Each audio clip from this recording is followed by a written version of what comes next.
안녕하세요. 권중광TV의 권중광입니다. 오늘은 7월 31일 월요일 아침입니다. 월요일 오전 방송을 시작하겠습니다. 오늘이 7월달 마지막 날입니다. 내일부터 아주 불과같이 뜨거운 여름 8월이 닥쳐옵니다. 8월 여러분들 온도가 많이 올라가는데요. 건강관리 잘 하시기 바랍니다. 특히 나이 드신 분들 건강관리 잘 하시기 바랍니다. 너무 또 에어컨 속에만 계시면 냉방병에도 또 문제가 됩니다. 그래서 여러분들 체온 관리를 잘 하셔야 되겠습니다. 이렇게 날씨가 뜨거운데요. 오늘 방송을 해드릴 것은요. 여러분들 지금 노숙자들 우리나라에 많이 있다는 거 아시죠? 노숙자. 노숙자니 제2의 노숙자가 생긴 사람들이 있다. 그것이 주택가격이 오르고 전세 사기범들 때문에 생긴 그런 일이다. 이렇게 볼 수가 있겠습니다. 그분들이 하는 얘기가 살 집이 없어요. 살 집이 없어요. 여관 사회시설로 내몰린 서민 183만 명. 183만 명. 4년 만에 최고 증가세. 참 정말 이 문통정부 때 부동산 가격이 엄청나게 뜨고 이 잘 조정을 못 해가지고요. 관리를 못하고 그래서 또 전세 사기까지 사기꾼들까지 생겨가지고 그래가지고 그냥 엉뚱하게 거리로 내몰리는 이러한 분들이 이렇게 많다 그런 얘기입니다. 인천에 법원이 있는데 그 앞에서 미추홀구 조직적 전세 사기 일당 엄중 처벌하라. 엄중 처벌이 아니라 사형을 시켜도 돼. 사형. 진짜 엄중 처벌. 여기 보면 악덕 범죄인 남모씨 일당 엄중 처벌하라. 사형해도 돼요. 이런 사람들이. 자기들이 사기쳐가지고 엉뚱한 많은 분들의 피해를 입혀서 거리를 내몰리게 되는 이런 사람들을 볼 때 이건 사회의 악입니다. 사회의 악. 이 미추홀구는 여러분들 인천의 남구, 전의 남구입니다.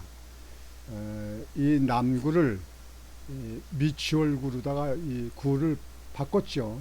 남구 전에 박 청장이 있을 적에 바꿨습니다. 지금 옛날 그냥 구 이름대로 하는 거에 오히려 지역을 빨리빨리 판단하는 게 좋은데요. 어느 분들은 미추홀구 잘 모르는 분들이 많습니다. 지방자치단체 하면서 자기들 있을 때 자꾸 이름을 바꾸는 것도 그렇게 발전적인 건 아니지 않느냐 이게 생각을 듭니다.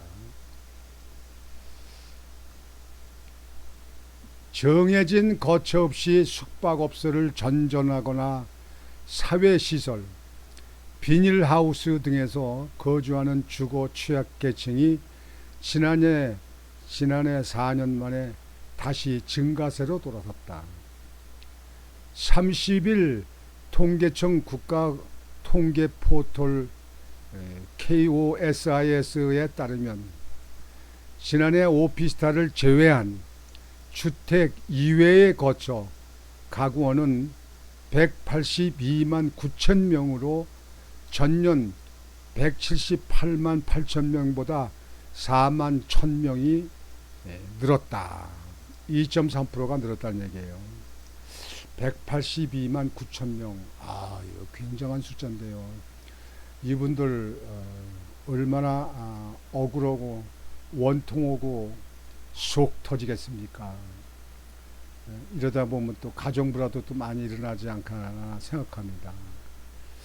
이 182만 9천만 중에는 애매한 전세 사기 때문에 거리에 내몰리는 이런 사람도 있겠고, 이런 분들의 그 자녀 어린이들은 어떻게 지냅니까? 이 뜨거운 날 비닐하우스에서 숙식을 한다면 그거 살 수 있겠습니까? 참으로 가슴 아픈 일입니다. 이런 건 미리미리 정부가 대처했어야 되는데, 문통정부 때 도대체가 그냥 아파트 부츠가 천정부치로 올라가게 만들어 놓고도 손도 못 대고 말이죠. 그러니까 정부는 아무한테나 맡기면 안 됩니다. 우리 국민들 정신 차려야 돼요. 이 182만 9천 명 중에 이 종북 좌파 애들은 안 껴있나? 종북 좌파 애들은 껴있으면 벌 좀 받아야 돼요. 통계청은 가구의 거처를 주택과 주택 이외의 거처로 분류하고 있다. 주택 이외의 거처는 한 개 이상의 방과 부엌, 독립된 출입구 등 주택의 요건을 갖추지 못한 거주 공간을 뜻한다. 구체적으로 오피스텔, 여관 등 숙박업소의 객실, 기숙사 및 특수 사회시설, 판잣집, 비닐하우스 등이 여기에 해당한다. 오피스텔 거주자를 제외하면 대부분 주거 취약계층에 속한다. 그렇죠. 아니 오피스텔만 해도 괜찮죠. 뭐 19지구면 오피스텔 살만하죠. 오피스텔을 제외한 주택 이외의 거처 가구원은 2018년 199만 5천 명으로 정점을 찍었다. 199만 5천 명. 근 200만이 된다는 얘기였어요. 이후 3년 연속 줄었다가 지난해 다시 반등했다. 지난해 집값 하락세에도 빈곤층의 주거 환경이 더 악화된 셈이다. 일각에서는 지난해 급격한 금리 인상에 따른 가계 부담 증가와 대규모 전세 사기 등 사태 등이 영세자 영업자나 서민들을 주택 밖으로 내몰아설 수 있다는 해석도 내놓고 있다.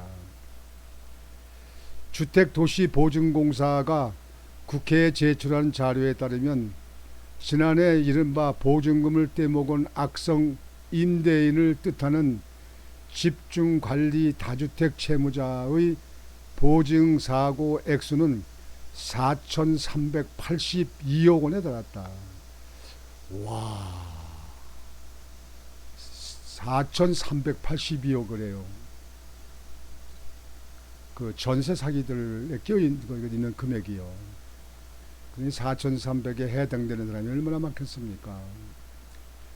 보증사고 액수는 2018년 35원에 불과했지만 2019년 504억 원, 2020년 1871억 원, 2021년 3555억 원으로 급증세를 보였다.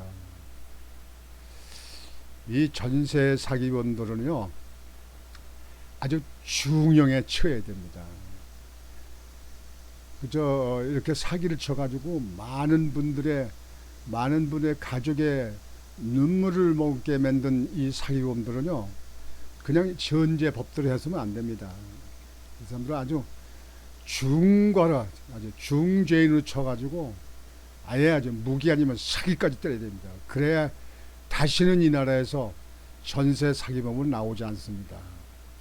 법이 약하면 나 들어가서 몇 년만 살다 나오면 되지, 이런 사람도 있거든요.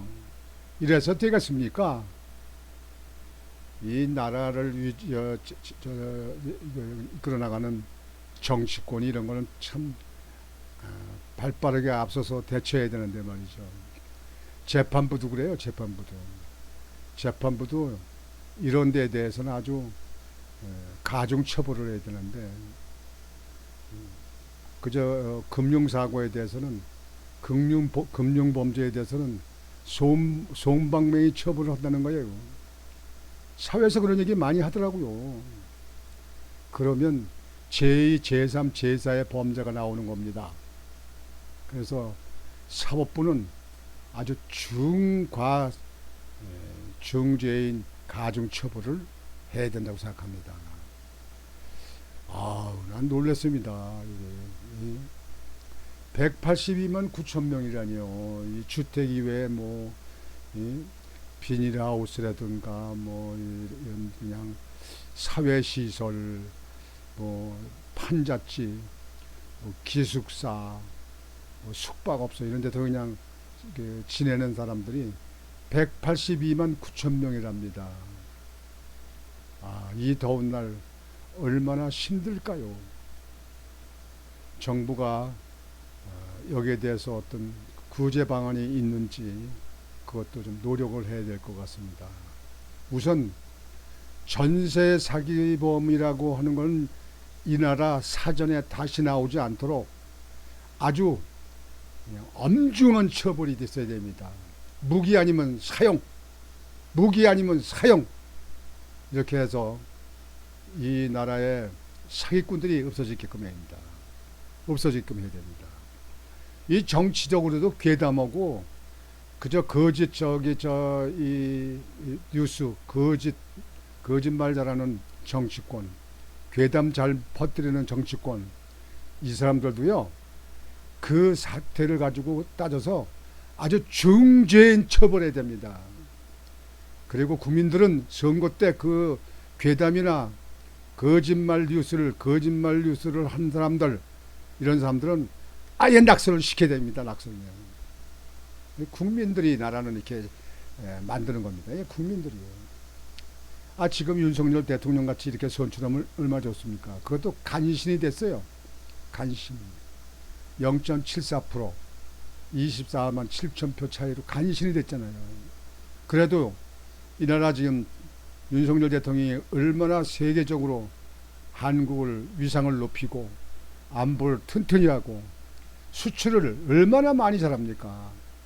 뭐 요즘에 방산 수출하는 거 보면 몇십 조 몇 조예요. 그냥 뭐 옛날 같이 뭐 100억 달러 뭐 10억 달러 이렇게 얘기하는 거, 그건 뭐 말도 안 돼. 보도에 나오지도 않아요, 그런 거.